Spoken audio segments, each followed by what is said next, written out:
From NPR News, this is All Things Considered. I'm Melissa Block. And I'm Michelle Norris. It's Fat Tuesday, Mardi Gras, Carnival as they celebrated in countries such as Brazil, El Salvador, and Trinidad. Today, Lost and Found Sound takes us to Trinidad for a story about the birth of the steel drum, or pan, a carnival tradition. The Kitchen Sisters, Davia Nelson and Nikki Silva, unfold the tale of the legendary pan drum orchestra and the flamboyant American piano virtuoso who championed them. Here's the story of Liberace and the Trinidad Tripoli Steelband. Expo 67 in Montreal. I was 14 and went there with my parents. One day, I was walking along between the Ontario Pavilion and the Iran Pavilion, and I heard this sound that was like a luminous cloud, metallic and rhythmic and lyrical, and I followed this sound through the pavilions until I got to this sort of balcony on one pavilion overlooking a body of water, because the whole fair was on islands in the St. Lawrence River. And across there on a big open deck, this band was playing. Guys beating on cans, big like garbage cans. I'd never heard anything like it. Who could resist? We played at the Trinidad and Tobago Pavilion 2 or 3 shows a day, 28 guys in the group. And we played all kind of music, from classics to calypso to polka, jazz, some of everything. And while we were performing there, Liberace saw the band. The Trinidad Tripoli Steelband. That year, we were the best steel band in Trinidad and Tobago. Thank you very, very much. And now, ladies and gentlemen, I'm anxious to have you meet a very exciting musical organization that I discovered at the Expo in Montreal, Canada. They're making their first national television appearance tonight on the Ed Sullivan program. This is Hugh Bordy, their musical director. The exciting Trinidad Tripoli Steel Band.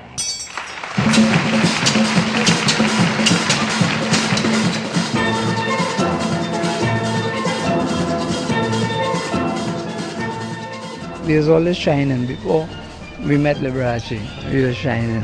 We were always a very colorful band dressed in lame. This is Tripoli Panyard. When we left and went away, this is where we left from. And I like now in Tripoli Panyard, I have over 180 players there waiting. And you had packed with people outside, packed with cars. And then we started practice. And the practice is going to go till 5 o'clock in the morning. It was so serious, it was like war. It was close to war. The people who really started the stadium in those days were the poor, underprivileged person. They were considered as hooligans. My uncle, as a matter of fact, stopped coming to our home here because we playing the steel drum. My mother, who was his only sister. My father, Hugh Board, leader and founder of the Trinidad Tripoli Steel Band. I'm Emile Board. My dad came from an upper middle class family. His dad was a pharmacist. It was a disappointment when he turned to the steel drums. The family wondering why would he associate himself with what we called back then vagabonds. It was sort of like how Rasta music, reggae music started in Jamaica with the lower class and worked its way up. My name is Abi Ali Bokas. I am 65 years of age. I'm an original member of Tripoli Steel Band. In those days, you couldn't go to high school and be in steel band at the same time. Who went to high school had to discontinue more or less associating with steel band. We had an English society, and anybody who was associated with steel band was stigmatized. Beating pan or dancing in the street, it was a disgrace. You see, the poorer class of people could not afford piano music and all this, so the boys just invented ordinary steel drums. But they were tuned, they played a note, do, re, mi, fa, sol, la, ti, do. They played the music by ear. Sweet pan music. Junior Bouchette, steel band leader and arranger. There's different opinions on exactly which particular day at what time the steel band started. You have several claims.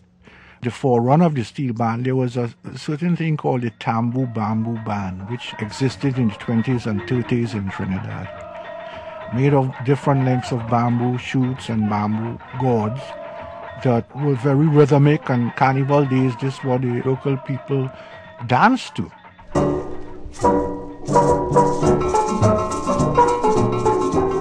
My name is Ellie Manette. People call me the Stradivarius of steel drum. I started playing trash cans around 11 years old.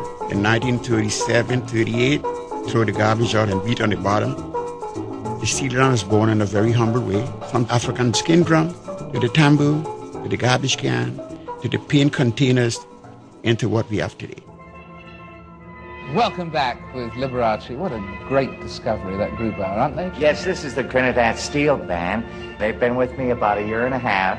The music of the Steel Band has only been around since after World War II, when the island of Trinidad was practically swamped with empty oil drums, such as you see here.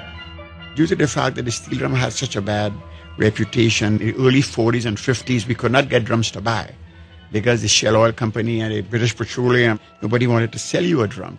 But the Navy, using a lot of oil, thousands of drums piled up on the back of the warehouse a mile high. When the guards are all gone, we will go down there as young boys and steal the drums away from the Navy base and run away with them and try to build them for Carnival. When Roosevelt came to the land of the hummingbird, shouts of welcome were heard. When Roosevelt came to the land of the hummingbird, shouts of welcome were heard. His visit to their island is bound to be an epoch in local history, definitely marking a new era between Trinidad and America. Calypso and steel band, it always go hand in hand, because when the steel band first started, all they used to play was calypso music. In those days, all the names of the bands came from movie war pictures like Casablanca, To Hell and Back, Desperados, Destination Tokyo, all these names from the old-time movie war pictures. And Tripoli came from the movie with John Payne and Maureen O'Hara, The Shores of Tripoli. If you played in Renegades and I played in Tripoli, and one of us had to cross an intersection, it would be riots. We had riots among the bands.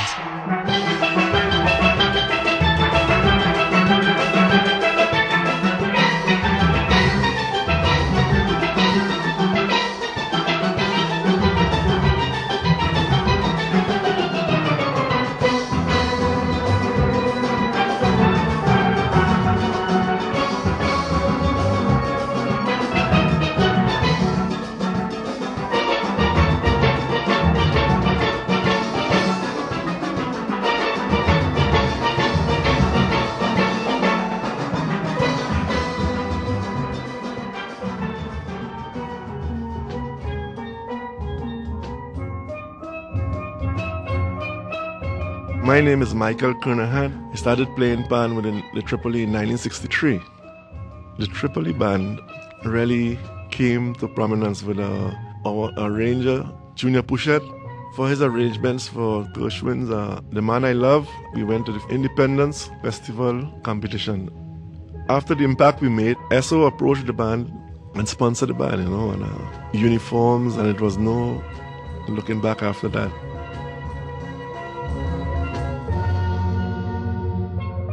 My name is Shannon Dudley, and I'm a professor of ethnomusicology at the University of Washington. Sponsorship of steel bands was a really important development around the time of independence in 1962. When Eric Williams became the prime minister, he really put the screws, especially on a lot of international companies, to sponsor steel bands. And because, of course, the oil companies were all foreign corporations, they really wanted to get in good with the new government. If Eric Williams promotes the steel band as a symbol of Trinidad's new independent culture, many oil companies were eager to get on board with that and to associate themselves with that symbol. Hugh Boyd, band leader for the Trinidad Tripoli Steel Band. Our sponsors, ESO, Standard Oil, they brought us to the pavilion in Expo 67. We really had a wide repertoire and play music that could be reached by the outside world. When we play in places like Colorado and Kansas, people always say, are you going to play Rondo Capriccioso? Or are you going to play Paganini? Or are you going to play Handel Messiah? Audience at the Liberace show, 99% white people. You know, the response was great. I remember we playing for like a black audience, and I don't know, they didn't appreciate what we were doing. We were playing a lot of classical music, and they wanted us to play something by James Brown, and This is John Squaggett from the John Squaggett's Nugget Hotel Casino in Sparks, Nevada. We never questioned any sporting act that Liberace brought in. It'd be the greatest surprise of the year. Our early showroom was, we called it the circus room at that time because we had two elephants on stage, Bertha and Angel. But here's Liberace, and with his, you know, how he had that full-length mink coat. He'd come in on Bertha, and more jewelry. He had so many rings he could hardly hold up his hand. And he had the little angels of Korea, and they were on cycles. But I think one of the outstanding groups was the Trinidad Tripoli Steelband. All these natives from Trinidad came in and playing music from Fitfag oil drum. A lot of puff sleeves, a lot of calypso clothes, you know, like from Trinidad. To see that many people from Trinidad up in Sparks, Nevada was, because we do not have a very many people that color of that skin in this area. People were just overwhelmed by their music. We were touring as 27 black people with the Liberace show, all in Birmingham. In the South, in those days, Governor Wallace was going up for election, and Lee took a chance. Liberace! The only thing I was curious about is where they got the idea for their costumes. It's clear you have a great influence on people. See, Liberace. Liberace never did get a chance to come to Trinidad. We broke a lot of barriers with Liberace because of the music. As music, we all know, is one of the wonders of the world and could go through any barrier. The story of Liberace and the Trinidad Tripoli Steelband was produced by the Kitchen Sisters, Nikki Silva and Davia Nelson, with Emily Board and Laura Folger, mixed by Jim McKee. For more about the band and Liberace, visit Lost and Found Sound at npr.org.